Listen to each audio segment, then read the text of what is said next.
Chicken शनवारी बना रहे हैं। चिकन शनवारी बना रहे हाँ हैं, जी। माशाल्लाह।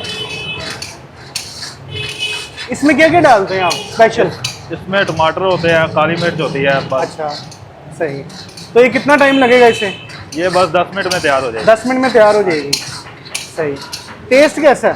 दिखने में तो मज़े की लग रही है। टेस्ट माशाल्लाह बहुत अच्छा है। अब इसके बाद इसमें क्या डालेंगे आप? उसके बाद थोड़ा सा दही डालेंगे। थोड़ा सा दही डालेंगे। हाँ जी। चलें, और डालें भी काली दही। मिर्च डालेंगे। काली मिर्च डालेंगे। वाह जी वाह।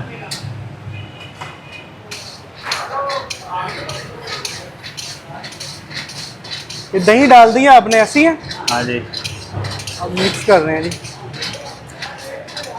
प्राइस क्या है इसकी? प्राइस इसकी 1800 रुपये पर केजी। मुनासिब कीमत है? हाँ जी, मुनासिब। नहीं नहीं, मुनासिब कीमत है। ये चिकन शनवारी बन रही है। इसके अलावा हमारे पास क्या क्या है कढ़ाई में? इसके पास हमारे पास चिकन कढ़ाई है, मटन कढ़ाई है, देसी कढ़ाई है, देसी चिकन, बीफ कढ़ाई है, बीफ कढ़ाई है, मटन दुम्बा दुम्बा भी कढ़ाई है, दुम्बा शनवारी है। वाइट कढ़ाई भी है, बारबेक्यू है और तवा पीस भी है जी। ये डाली जा रही है जी काली मिर्च। तैयार हो गई है। हाँ जी। अच्छा, ये आप सर्विंग भी इसी में करेंगे? हाँ जी, सर्विस सर्विंग भी इसी में होगी। 15-20 मिनट लग जाते हैं। वाह जी वाह, तैयार है।